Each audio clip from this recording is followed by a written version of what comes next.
Okay, so welcome to all of you. आज से हम लोग जो है ऑनलाइन क्लास स्टार्ट करने वाले हैं कॉमर्स का, बिजनेस स्टडीज़ का और अगर पॉसिबल हो पाए तो अकाउंट्स का भी। जो टॉपिक आज हमारे पास है वो है कॉमर्स में मैनेजमेंट टॉपिक और फर्स्ट चैप्टर हमारा है। और आज हमारे ऑनलाइन क्लास का फर्स्ट डे भी है। तो जो टॉपिक हमारा फर्स्ट क्लास का वो हमारा है आज का मैनेजमेंट, जिसके डेफिनेशन के बारे में हम बात करेंगे। और जो आईसी बोर्ड में जो होता है कि different concept, different definitions of management to different point of view, हम उसके बारे में भी बात करेंगे। जो कि हमारा होने वाला है management as an activity, management as a discipline, management as a process और last management as a group और टीम फॉर एग्जाम्पल। तो मैनेजमेंट करने से पहले मैं क्या कर देता हूँ कि पहले एक बेस रेडी करता हूँ कि मैनेजमेंट है क्या, क्योंकि हमारे पास एक पूरा इंटायर सेक्शन है मैनेजमेंट पढ़ने के लिए। और अगर बेस रेडी ना कर पाऊँ ना तो आगे मैनेजमेंट में जब टॉपिक पढ़ने वाला जो है फंक्शंस होने वाले हैं, एडवांटेज होने वाले हैं, इसका सिग्निफिकेंस और इम्पोर्टेंस होने वाला है, फीचर्स होने वाला है। तो बिना अगर बेस के समझाऊँ कि मैनेजमेंट होता क्या है तो फॉर श्योर डिफ़िकल्टी कहाँ आएगा, कि डिफ़िकल्टी जहाँ आएगा वो समझने में आएगा कि हर एक पॉइंट लर्न करना पड़ेगा। हालांकि टॉपिक बड़ा सिंपल है मैनेजमेंट, लेकिन अगर इसको हम लर्न करने जाए तो मुश्किल लगेगा, क्योंकि बहुत सारे हैं। और जो क्लास 11 में पढ़ चुके हैं, फॉर एग्जांपल कॉमर्स क्लास 11 में पढ़ चुके हैं, उनको पता होगा कि बहुत सारे टॉपिक होते हैं और बिना समझे हम टॉपिक को पढ़ा जाए तो फॉर श्योर क्या होगा, डिफ़िकल्टी आएगा लर्निंग वाले फेज में। लेकिन अगर हम लोग क्या कर ले कि लर्न पहले करने से पहले टॉपिक को समझ ले, बेस रेडी कर ले और ये कॉमन अंडरस्टैंडिंग बना ले एक टॉपिक के बारे में, तो हो सकता है कि ज़्यादा चांस ये हो कि हम लोग को लर्न करते वक्त कोई डिफ़िकल्टी ना आए। तो कोशिश करेंगे बात करने का मैनेजमेंट के बारे में। तो पहले कुछ मिनटों में बात करेंगे मैनेजमेंट के जनरल कॉन्सेप्ट, नॉर्मल आइडिया के बारे में कि होता क्या है। तो फॉर एग्जांपल जो हमारा मैनेजमेंट वर्ड है, मैं एग्जांपल देता हूँ, उससे हम क्रिएट करेंगे कि हाँ मैनेजमेंट यहाँ पर है या मैनेजमेंट यहाँ पर नहीं है। फॉर एग्जांपल तो दो लोग के लिए चलते हैं, या तो यहाँ पे एग्जांपल में हम दो लोग के बारे में बात करेंगे। उसमें से एक जो वीडियो देख रहे हैं वो अपने आप को मान लें, और अगला जो है अपने किसी दोस्त को, या फिर मैं एक नाम लेता हूँ चिंटू फॉर एग्जांपल, बहुत ही फनी नेम है, उसको मान लें। एक तो ये आप हैं और एक आपका फ्रेंड चिंटू है। और इस एग्जांपल से हम कोशिश करेंगे समझाने की हाँ मैनेजमेंट वहाँ पे मैनेजमेंट था कि नहीं था, मैनेजमेंट क्या होता है फॉर एग्जांपल, और एंड बताऊंगा कि मैनेजमेंट एक्चुअली है क्या फॉर एग्जांपल। तो बात करें चलिए कि एक डे लेते हैं संडे फॉर एग्जाम्पल, संडे लेते हैं एग्जांपल के तौर पर। संडे है तो संडे के बाद मंडे आता है एंड एंटायर वीक आता है। तो मान के चलते हैं कि संडे का दिन है और दो लोग हैं, एक आप हैं और एक फ्रेंड चिंटू फॉर एग्जांपल है। दोनों ही पढ़ने में ठीक ठाक है, नॉर्मल है, ठीक है। लेकिन चिंटू क्या कर रहा है कि क्या संडे है तो अपने घर पे बैठ रहा है और अगले हफ्ते यानी कि जो स्टार्ट होगा मंडे से, जो वीक स्टार्ट होगा, वो किस दिन क्या पढ़ेगा, कितने घंटे पढ़ेगा, कौन से सब्जेक्ट को पढ़ेगा, कितने सब्जेक्ट पर डे पढ़ेगा और क्या नहीं पढ़ेगा, ये बना के वो पूरा प्लान रेडी कर लेता है। कब? संडे को ही। और जो उसने प्लान किया संडे को बैठकर, ठीक वैसा ही वो पूरा वीक फॉलो करता है, ठीक है। अब आते हैं आपके एग्जाम्पल पर। आप भी पढ़ने में एवरेज ही है, ऑलमोस्ट चिंटू की तरह ही है, लेकिन आपने क्या संडे घूमने बिताया और चिंटू ने जो प्लानिंग किया बैठ के संडे को, आपने वो प्लानिंग फॉर श्योर नहीं किया मान के चलते हैं। फिर मंडे आ गया, आपने पूरे हफ्ते पढ़ा, जो मन आया वो पढ़ा, जितने घंटे पढ़ने का मन हुआ उतने घंटे पढ़ा, जो पढ़ने का मन हुआ नहीं पढ़ा, जो पढ़ने का मन उसे पढ़ डाला। तो अब मुझे बताइए एंड में जब मैं अगले संडे बैठ जाऊं, ये संडे 1 था हमारा जब हमने प्लानिंग किया था, ठीक एक हफ्ते बाद जब संडे बैठूं करने का एनालाइज आपका और चिंटू का फॉर एग्जांपल, तो मुझे बताइए कि पूरे वीक में जो है किस इंसान का फॉर एग्जांपल चिंटू का या आपका जो परफॉर्मेंस हुआ होगा, कि जो भी आउटकम पढ़ने के बाद हुआ होगा वो बेटर होगा। सिंपल सा बात है, चिंटू का ही। कि कॉमन सी चीज़ है कि जब मुझे पता ही नहीं मुझे करना क्या है तो मैं एंड टाइम सोचूंगा ना कि हाँ पढ़ने बैठा हूँ स्टडी टेबल पर, क्या पढ़ना है, जो बुक सामने मैं पढ़ डाला, कि मेरे को प्लानिंग नहीं है फॉर एग्जांपल, लेकिन पढ़ रहा हूँ, जो मन कर रहा है वो पढ़ रहा हूँ। कुछ मन कर रहा है मैं आधे घंटे पढ़ ले रहा हूँ कुछ चीज़, और कोई मैं 1.5 घंटे 2 घंटे पढ़ ले रहा हूँ, तो कोई कम हो जा रहा है, कोई ज़्यादा हो जा रहा है। लेकिन वहीं चिंटू ने क्या किया कि संडे बैठकर पर प्लानिंग किया कि वो किस में वीक है, किस में स्ट्रांग है, किस में उसको आधे घंटे पढ़ना है, किस में उसको 1 घंटे पढ़ना है, मंडे क्या पढ़ना है, ट्यूसडे क्या पढ़ना है, मंडे कौन से 2 पढ़ने हैं या ट्यूसडे कौन से 3 पढ़ने हैं। तो उसके बाद प्लानिंग रेडी था और उसने पूरे हफ्ते कुछ भी करने से पहले सोचा नहीं या फिर उस वक्त नहीं सोचा, उसने पहले सोच रखा था और करते उसने कर दिया प्लानिंग को देखकर। तो कोई भी नॉर्मल इंसान कह सकता है कि मैं कंपेयर करूँ संडे को, अगले संडे को परफॉर्मेंस आपका या आपके फ्रेंड चिंटू का, तो कोई भी आराम से बोला कि हाँ पूरे हफ्ते चिंटू ने जो है अच्छे से तैयारी किया, अच्छे से पढ़ा फॉर एग्जाम्पल, लेकिन पढ़ा तो आपने भी है। तो यहाँ से मैं निकालता हूँ मीनिंग ऑफ मैनेजमेंट। ठीक है, क्या कि जब भी किसी काम को अच्छे से करना है, फॉर एग्जाम्पल हमारे पास क्या होना चाहिए, प्लानिंग होनी चाहिए, कब क्या करना है वो प्लानिंग हमारा होना चाहिए, कब कौन सा काम एग्जीक्यूट करना और क्या नहीं करना है प्लानिंग हमारे पास होना चाहिए। ठीक है ना, कि जो हमको फ्यूचर में चाहिए, यानी कि अगर मैं संडे को चेक करना है मुझे कि पूरे हफ्ते किसका पढ़ाई अच्छा हुआ, जो मेरा ऑब्जेक्टिव था पिछले संडे, अगर वो मुझे अचीव करना है तो जो मैं काम करता हूँ ना, चाहे वो काम ABCD हो, चाहे 10 15 20 काम क्यों ना हो, तो मुझे हर कामों को अच्छे से मैनेज, आई रिपीट मैनेज करके मुझे करना पड़ेगा। और इसी मैनेज करने को ही बोलते हैं मैनेजमेंट, इसी का मैनेज करने को ही मैनेजमेंट बोलते हैं। हम पूरे दिन में 100 एक्टिविटियाँ करते हैं, कुछ लोग उसके बारे में पहले सोचते नहीं है, जब वो काम आता है तब वो सोचते हैं उसके बारे में। लेकिन कुछ लोग ऐसे होते हैं वो पहले ही प्लानिंग व्लिंग सब रेडी कर लेते हैं, लेकिन जब काम करने का टाइम आ जाए तो सोचना ना पड़े, सोचने का काम वो पहले ही कर ले। तो पॉसिबिलिटी है कि केस 2 में जो पहले सोच लेते हैं, पहले कामों को अच्छे से प्लान कर लेते हैं, उनके काम अच्छे से हो कंपैरेटिवली जो प्लान पहले नहीं करते हैं। ठीक है, लेकिन यहाँ पे एक दिक्कत है, एक क्वेश्चन बनता है, क्या मैं काम को मैनेज के ना करूँ तो काम नहीं होने वाला? गलत है, काम होगा, काम होगा, लेकिन ये फॉर श्योर है कि काम को मैनेज नहीं करते हो तो काम अच्छे से नहीं होगा। ठीक है, एग्जाम्पल चेंज करता हूँ, अब मैं 2 कंपनियों के बारे में बात करता हूँ। फॉर एग्जाम्पल ये मेरा कंपनी 1, ये कंपनी 2।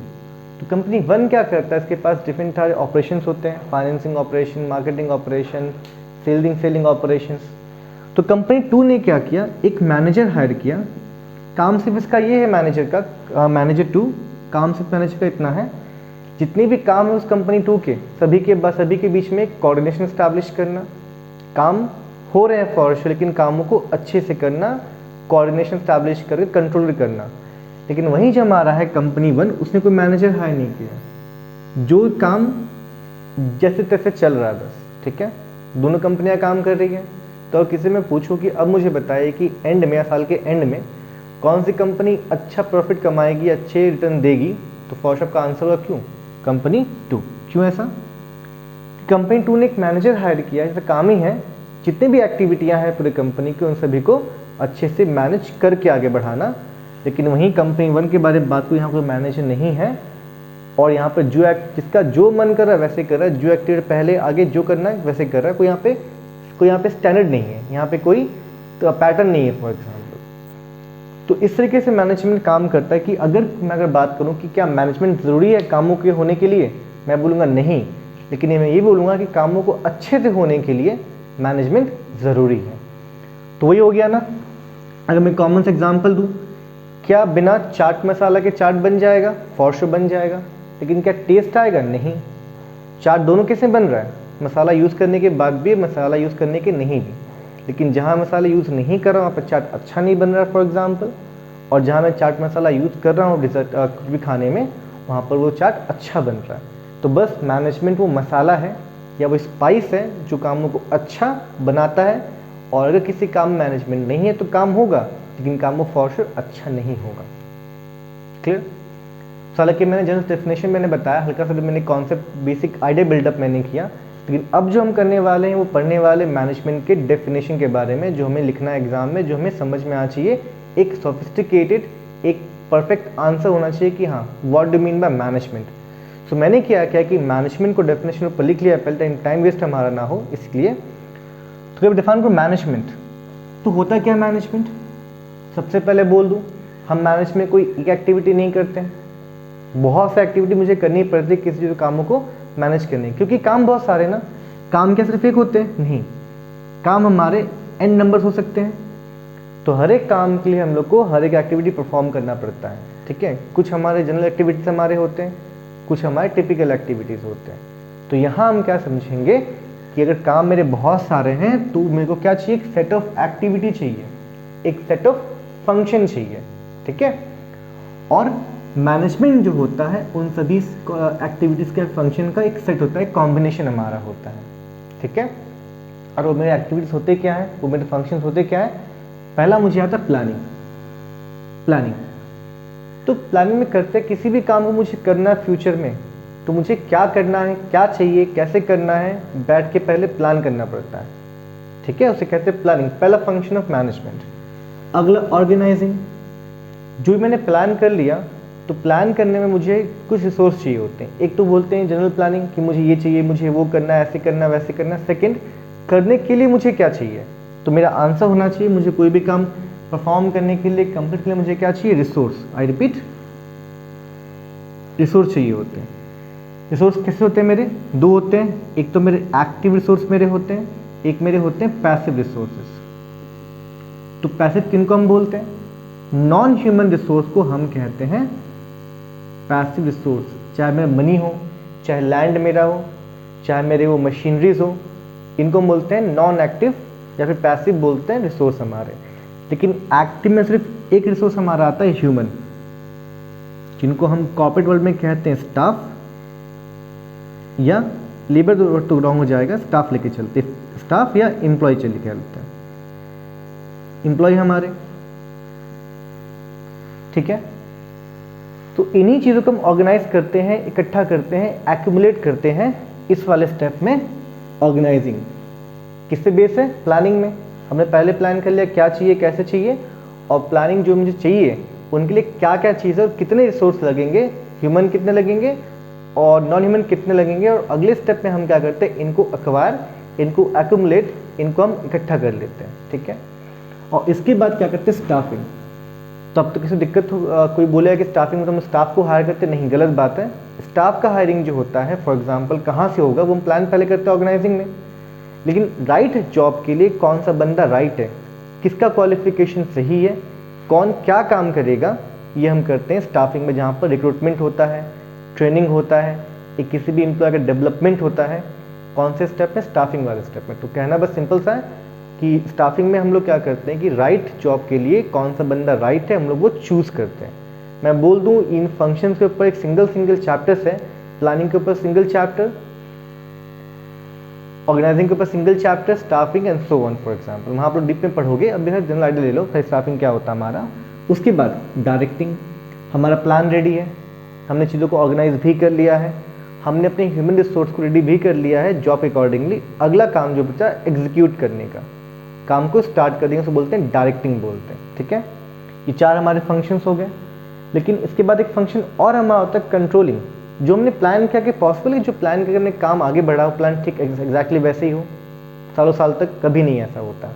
हमें अपना प्लान चेंज करना पड़ता है, या फिर जो काम हमने प्लान पहले कर चुका है उसमें क्या मॉडिफिकेशन आए हैं, अभी कितना अचीव हुआ है, कितना अचीव नहीं हुआ है, काम कैसे चल रहा है, वो हम लोग डिसाइड करते हैं कंट्रोलिंग वाले पार्ट में।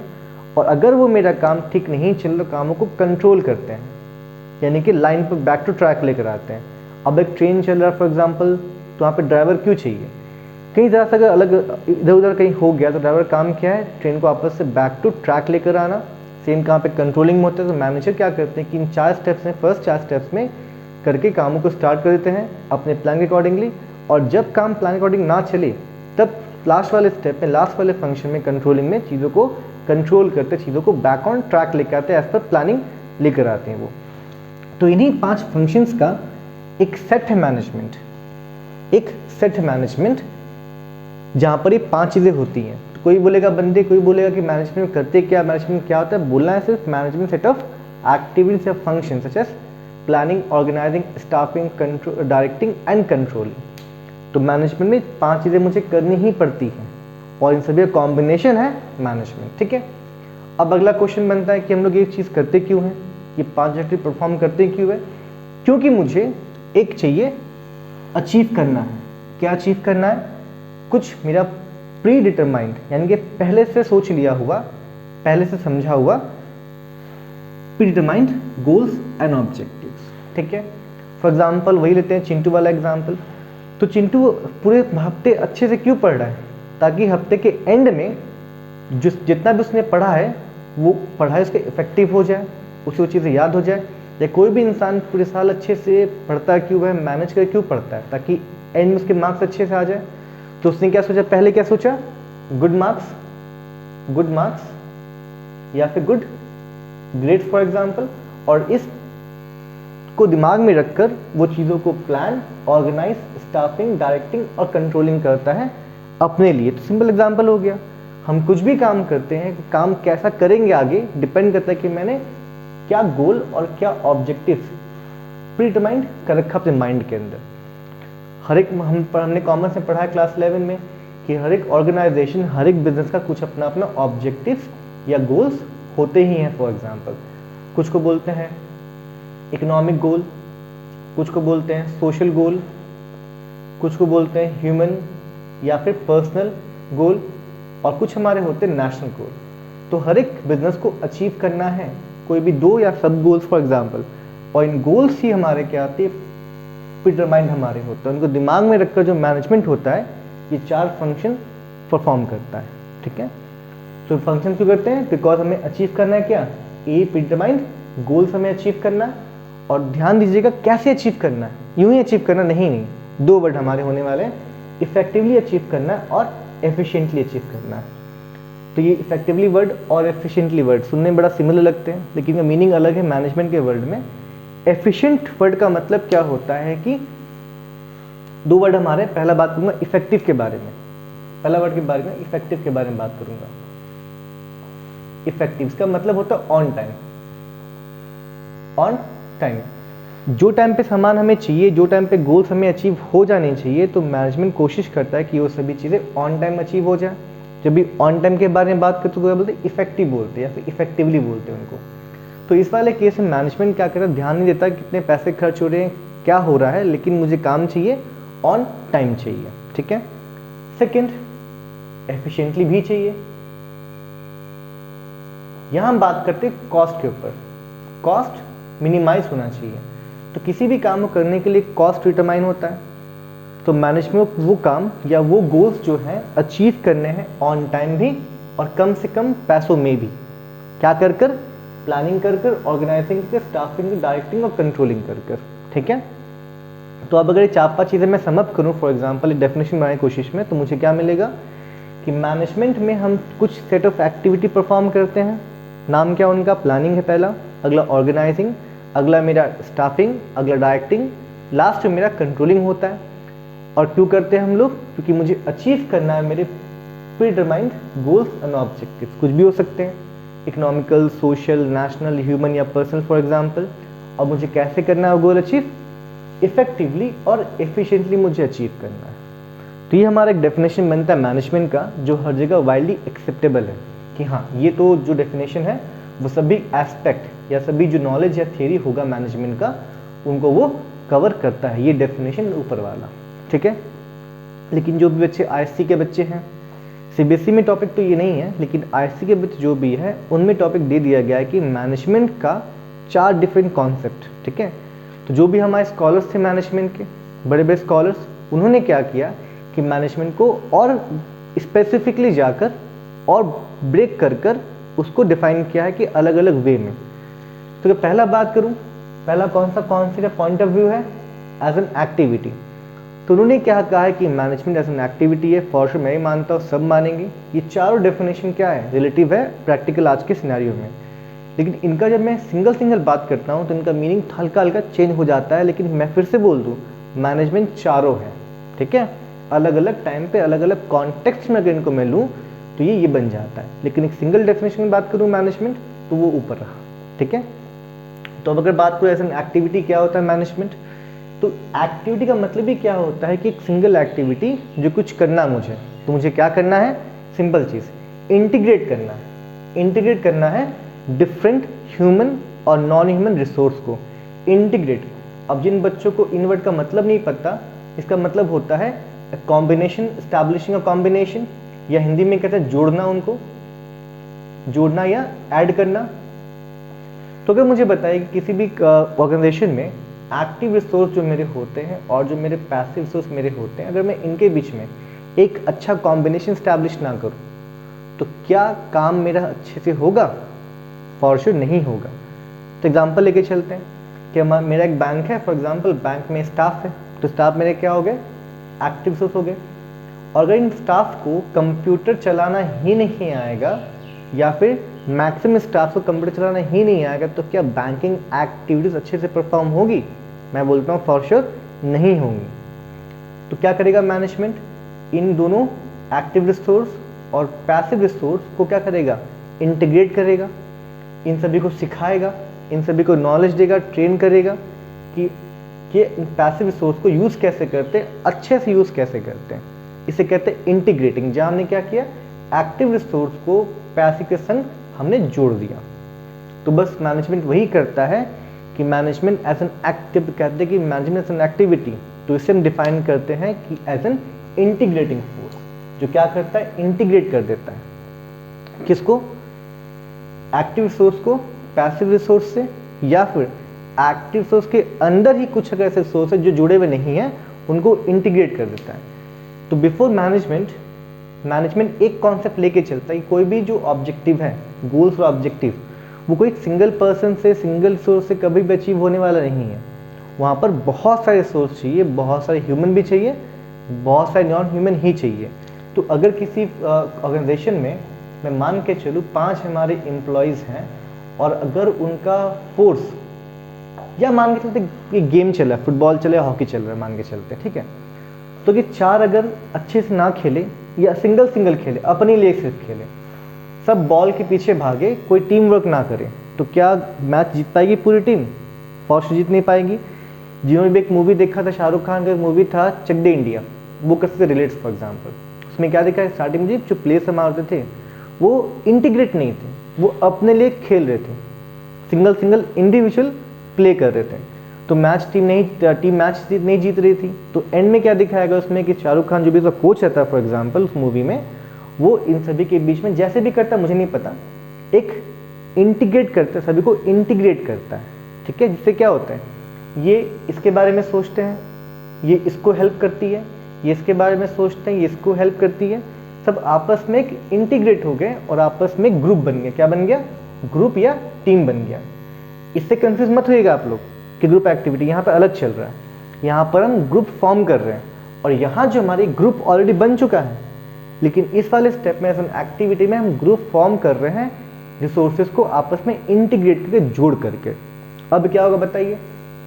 टीम बन गए तो मैनेजमेंट लेके चलता है, कोई भी ऑब्जेक्टिव, कोई भी जो रिसोर्स, कोई भी गोल्स हमारे हैं वो अकेले फुलफिल नहीं होने वाले किसी भी एक रिसोर्स से, चाहे ह्यूमन हो चाहे नॉन ह्यूमन हो, उनके बीच में एक इंटीग्रेट करना ही पड़ता है। तो जब भी लगता है मैनेजमेंट को कोई रिसोर्स ऐसा है उनके बीच में इंटीग्रेशन नहीं है, तो मैनेजमेंट इस वाले कॉन्सेप्ट के अंदर उनको इंटीग्रेट करता है और मैनेजमेंट खुद एक इंटीग्रेटिंग फोर्स की तरह काम करता है। क्यों काम करता है? To get things done by others. तो मैनेजर खुद काम नहीं करता, वो अपने टीम मेंबर्स को इंटीग्रेट कर कर उनसे काम करवाता है। ये है बेनिफिट मैनेजमेंट का, ठीक है। तो कैसे बोलेंगे मैनेज एज एन एक्टिविटी? बस एक चीज़ याद रखना है कि management as an activity is an integrating force to get the things done by others. Simple चीज़ है, होप याद रहेगा। मैं लिख भी दिया है मैंने। जिन लोगों को भी दिक्कत हो वो वीडियो को पॉज कर कर, मैं हट जा रहा हूँ, थोड़ा सा स्क्रीनशॉट लेकर अपने नोट्स रेडी कर सकते हैं पूरे बोर्ड में से, ठीक है। तो आगे बढ़ते हैं। अब बात करेंगे ऐसे डिसिप्लिन के बारे में। कुछ लोग को यहाँ पे डिसिप्लिन जो वर्ड है वो उन लोगों को लग रहा होगा अनुशासन, कि अच्छे से बात करो, उठो, खड़े हो। फॉर एग्जाम्पल, मुझे स्पेलिंग तो याद नहीं, अनुशासन कुछ होता होगा, लेकिन ये डिसिप्लिन वो डिसिप्लिन नहीं है। बल्कि डिसिप्लिन वर्ड का जो मतलब है वो कुछ दो कॉन्टेक्स्ट में होता है। एक तो फॉर्स अनुशासन है ही, लेकिन यहाँ जो हम यूज़ करें डिसिप्लिन, ये मेरा है area of study. Area of study जैसे मान लिए, या फिर सब्जेक्ट खुद बोल लीजिए आप, सब्जेक्ट वो कॉमन सा वर्ड है। तो फॉर एग्जांपल मैथमेटिक्स एक सब्जेक्ट है तो मैं बोलूँगा डिसिप्लिन है। मैं बोलूँगा फॉर एग्जांपल हिस्ट्री एक सब्जेक्ट है, मैं कहूँगा डिसिप्लिन है। मैं फॉर एग्जांपल इकोनॉमिक्स से डिसिप्लिन है, एक सब्जेक्ट भी है। उस तरीके से मैनेजमेंट खुद एक सब्जेक्ट है, खुद एक डिसिप्लिन है, ठीक है। यहाँ पे ये वर्ड मैं फिर से बोलूँ, ये चीज़ नहीं, बल्कि डिसिप्लिन मतलब क्या होता है? Area of knowledge, area of study, एक सब्जेक्ट खुद, जिसके खुद के प्रिंसिपल्स होते हैं, जिसके खुद के थेरीज होते हैं, जिनको एक मैनेजर जो भी उस फील्ड से बिलोंग करने जो बंदा होता है वो यूज़ करता है प्रैक्टिकल प्रॉब्लम्स को सॉल्व करने के लिए। सेम यहाँ भी है कि यहाँ को डिफाइन करना है कि मैनेजमेंट जो है एक खुद में एक स्टडी है, एक खुद में एक एरिया ऑफ नॉलेज है, जिससे खुद के क्या है प्रिंसिपल्स है और थेरीज है। ठीक है, जैसे मान के चलिए हिंदी, साइंस फॉर एग्जांपल लेके चलिए, हिस्ट्री, सिविक्स, ज्योग्राफी, मैथमेटिक्स, जो भी लेके चलिए, अकाउंटेंसी, सब के सब एक डिसिप्लिन है, उनका खुद का एक नॉलेज है, खुद का एक प्रिंसिपल है, खुद का वर्किंग वे है, जिसको वो जिनके जो सीखते हैं उनको, और सीखने के बाद वो उन टूल्स को, उन थेरीज को, उन प्रिंसिपल्स को यूज़ करते हैं प्रैक्टिकल प्रॉब्लम्स को सॉल्व करने के लिए। ठीक इस तरीके से ही जो मैनेजमेंट हमारा है वो भी क्या है, डिसिप्लिन की तरह एक्ट करता है, किसी खुद के हमारे क्या प्रिंसिपल्स है और थेरीज हैं। आपके आने वाले चैप्टर्स में आपको पढ़ना पड़ेगा प्रिंसिपल्स ऑफ मैनेजमेंट। ठीक है, डिफरेंट कॉन्सेप्ट्स मिलेंगे जिनको आप जाके यूज़ करने वाले हो क्योंकि फ्यूचर में अपने बिजनेस में, अपने ऑर्गेनाइजेशन में, अपने एंटरप्राइज में ठीक वैसा का वैसा। तो वो आप नहीं पढ़ते कहीं और, आपको वो मैथ्स नहीं पढ़ाएगा, आपको वो इकोनॉमिक्स नहीं पढ़ाएगा, आपको हिस्ट्री नहीं पढ़ाएगा। आप कहाँ पढ़ते हो, आप पढ़ते हो मैनेजमेंट में पढ़ते हो। तो कह सकते कि मैनेजमेंट क्या है, एक कॉन्टेक्स्ट के वे में ये डिसिप्लिन भी है, ये एरिया ऑफ स्टडी भी है, इसे खुद के प्रिंसिपल, खुद के स्टडी, खुद के थेरीज भी है। तो क्या है, अ फील्ड ऑफ स्टडी और knowledge containing theories and principles, जो बाकी कहीं आपको नहीं मिलेंगे। और ठीक है, आगे आते हैं। थर्ड हमारा है definition of management as a process. तो ध्यान दीजिएगा, जब भी मैं बात करूं प्रोसेस, इसका मतलब ही क्या होता है, सेट ऑफ डिफरेंट एक्टिविटीज। तो अगर मैं एक्टिविटी ए बात करूं, अलोन ये एक्टिविटी है, प्रोसेस नहीं है। बी बात करूं, अलोन ये क्या है, एक्टिविटी है, प्रोसेस नहीं है। अगर मैं सी अलोन बात करूं तो ये खुद एक एक्टिविटी, लेकिन जब मैं तीनों को एक संग करूं, इसके बाद ये, इसके बाद ये, ठीक है, या मैं दोनों को प्लस कर दूं, फॉर एग्जांपल इनका सेट एस्टैब्लिश कर दूं, ये क्या है, मेरा प्रोसेस है। ध्यान दीजिएगा, तो जब भी सिंगल एक्टिविटियाँ जुड़ जाती हैं और एक सीक्वेंस फॉर्म करती, एक पैटर्न फॉर्म करते, तो पूरे सेट को, पूरे पैटर्न को हम बोलते हैं प्रोसेस। ठीक है, तो हमने पहले डेफिनेशन में कि क्या क्या मेरा होता है मैनेजमेंट में, हम क्या फंक्शंस परफॉर्म करते हैं। तो हम परफॉर्म करते हैं पहला प्लानिंग, इनको आगे पीछे नहीं कर सकते कि पहले डाल दिया ऑर्गेनाइजिंग फिर बात करें प्लानिंग के बारे में, नहीं। पहले क्या होगा, प्लानिंग, ठीक उसके बाद होगा ऑर्गेनाइजिंग, ठीक उसके बाद होगा स्टाफिंग, फिर डायरेक्टिंग एंड कंट्रोलिंग। तो इन 5 फंक्शंस को या 5 सिंगल एक्टिविटीज़ को हम ओवरलैप नहीं कर सकते या आगे पीछे नहीं कर सकते। पहला प्लानिंग ही होगा हर काम के। ऐसा होता है क्या, पहले भूख लगता है, अब पहले खाना खाते फिर भूख लगता, कभी नहीं ना, पैटर्न है। ठीक इस तरीके से ही हम, अगर हमें काम अच्छे से करना है तो मैनेजमेंट प्रिंसिपल बताता है कि आप फंक्शन बताता है रिलेटेड चैप्टर्स में आपके कि भैया आपको पहले प्लानिंग ही करना पड़ेगा। ठीक है, तो पहला क्या आएगा, प्लानिंग। अगला प्लानिंग करने के बाद जो आपने प्लान किया है आपको चीज़ें इसके अकॉर्डिंगली ऑर्गेनाइज भी करनी पड़ेगी। थर्ड, कोई भी काम बिना ह्यूमन के तो हो नहीं सकता, और सिर्फ ह्यूमन के आने से नहीं होगा, राइट जॉब के लिए राइट ह्यूमन को इंगेज भी करना पड़ेगा। ठीक है, वो हम लोग करते हैं स्टाफिंग में। और अगर हम लोग को राइट ह्यूमन नहीं मिल रहा है, ह्यूमन से नहीं मिल रहा, तो क्या करेंगे, उसको हम राइट बनाएंगे, ट्रेनिंग में डेवलपमेंट कर कर, मोटिवेशन करके राइट बनाएंगे। वो काम हमारा स्टाफिंग में होता है। फोर्थ, करने के बाद हम कर देंगे, डायरेक्ट कर देंगे, कामों करने के एग्जीक्यूट कर देंगे, स्टार्ट कर देंगे, चालू कर देंगे। और जो हमने प्लान किया और काम उससे कोई नहीं चलेगा, हम टाइम क्या एक वॉच करते रहेंगे। अगर वो काम जो हमने प्लान किया, जैसा हमारा ऑब्जेक्टिव था, हम वैसा काम अगर नहीं चलेगा तो उनको हम एकदम लास्ट वाले स्टेप में टाइम टू टाइम कंट्रोल भी करते रहेंगे, हमारे डिज़ायर, हमारे प्लान के अकॉर्डिंगली। तो कह सकते हैं कि मैनेजमेंट में कोई सिंगल एक्टिविटी परफॉर्म तो करते नहीं है कि खाली प्लानिंग क्या छोड़ दिया, खाली ऑर्गेनाइजिंग क्या छोड़ दिया, बल्कि अगर मुझे मैनेजमेंट करना है, ये नाम ही है मैनेजमेंट का, सेट ऑफ एक्टिविटी, यहाँ मुझे 5 करनी है। तो 5 सिंगल एक्टिविटी जोड़ देते हैं तो क्या बन जाता है, हमारा प्रोसेस। ये 5 हमारे, ठीक है। और इन द लास्ट हमारा जो मैनेजमेंट है, ये एज अ ग्रुप हमारा है। अभी ग्रुप क्या होता है, अगर मैं बताऊँ, अगर मैं एक सेंटेंस लिखूँ कि टाटा कंपनी का मैनेजमेंट बहुत अच्छा है, मैं फिर से बोलता हूँ, टाटा कंपनी का मैनेजमेंट बहुत अच्छा है, तो यहाँ पे क्या समझ में आ रहा है, कुछ लोग हैं जो टॉप पे टाटा टॉप पे बैठे हैं, वो सभी एफिशिएंट हैं, बहुत ही अच्छे हैं चीज़ों को टैकल करने में। कोई भी चैलेंजेस अगर आते हैं उनके सामने, उन चैलेंजेस को ओवरकम करने बहुत ही एफिशिएंट है। तो यहाँ हम डिनोट कर रहे हैं उन पर्सन्स को जो मैनेज कर रहे हैं, जो संभाल रहे हैं पूरे बिजनेस को, ठीक है, क्या बोलकर, मैनेजमेंट बोलकर। इन तीनों से अपार्ट वो उनको डिनोट करता है जो किसी भी ऑर्गेनाइजेशन को, वो पर्सन्स या वो पीपल जो किसी भी ऑर्गेनाइजेशन को मैनेज करते हैं, ये टॉप पर बैठे होते हैं मैनेज करने के लिए, उनको बोलते हैं एज एन मैनेजमेंट रेफर करते हैं, उनको एज ए ग्रुप या टीम बोलते हैं। तो कौन कौन में होते हैं वो लोग? पहला बोर्ड ऑफ डायरेक्टर्स, इनका काम क्या होता है, पूरे बिजनेस को ओवरऑल संभालना। अगला मैनेजिंग डायरेक्टर, ये पर्टिकुलर जॉब के लिए हो सकते हैं, या फिर बोर्ड ऑफ डायरेक्टर्स से नीचे जो पोस्ट हमारा होता है वो एमडी भी हो सकता है। इन्हीं के लोग यहाँ पर हो सकते हैं एमडी वाले पोस्ट पे, जो डिफरेंट ब्रांच संभाल रहे हैं। फॉर एग्जांपल हमारे 4 कंपनी है, 1 2 3 4, तो चारों का मिलकर एक बना है बोर्ड ऑफ डायरेक्टर, जहाँ पर 4 एमडीज हैं चारों कंपनी के, वो मिलकर बीओडी बन गए। और सिंगल क्या हो, मैनेजिंग डायरेक्टर है सिंगल कंपनी हो गया, ठीक है। काम भी टॉप पे है, काम संभालना है। डिपार्टमेंटल हेड्स, अब हर एक कंपनी के अंदर अलग अलग डिपार्टमेंट होता है हमारा, finance department, sales department, production department, accounts department. तो उनके जो हेड है तो उनका भी काम क्या है, डिपार्टमेंट संभालना, मैनेज करना। तो यहाँ पर उनको बोलते हैं, ऐसा मैनेजमेंट डिनोट करते हैं, वो ऐसा ग्रुप काम कर रहे हैं और उन ग्रुप को ही रेफर क्या कर रहे हैं, बोलकर मैनेजमेंट, ठीक है। तो एक सिंगल वर्ड मैनेजमेंट, लेकिन 4 उसके लिए हमारे कॉन्टेक्स्ट, पहला as an activity, discipline, process और एज ए ग्रुप, ठीक है। तो आपके बुक में इसका डेफिनेशन आराम से लिखा गया, आप लर्न कर सकते हैं, कॉमन अंडरस्टैंडिंग में दे दिया मेरे डिस्कशन से। लेकिन अगर आपको पूछेगा कि सिंपल डिफाइन मैनेजमेंट, कुछ नहीं बोल रहा है कि as a process, as activity, as a team, as a discipline, तो आपको डेफिनेशन जो लिखना है अपने एग्जाम में वो आपको ऊपर वाला लिखना है, ठीक है। लेकिन जहाँ आपको बोले discuss management as a discipline या एक्टिविटी या प्रोसेस फॉर एग्जाम्पल, तो आपको इनका डेफिनेशन लिखना है एज ऑन। इसको मैं बोलता हूँ जनरल डेफिनेशन जो क्या है, वर्ल्ड वाइड एक्सेप्टेबल है, और एक ऐसा डेफिनेशन हमारा है जो सभी एस्पेक्ट जो होता है ना किसी मैनेजमेंट का, और सभी ऑलमोस्ट कवर कर ले रहा है। तो इसको बोलते हैं जनरल डेफिनेशन। लेकिन बाकी जो मेरे हैं ये मेरे स्पेसिफिक डेफिनेशन है जो स्पेसिफिक कॉन्टेक्स्ट के हमारे अकॉर्डिंगली चलते हैं, जैसे as an activity, as a discipline, as a process, as a group और टीम एक्टिविटी। तो होप समझ में आया।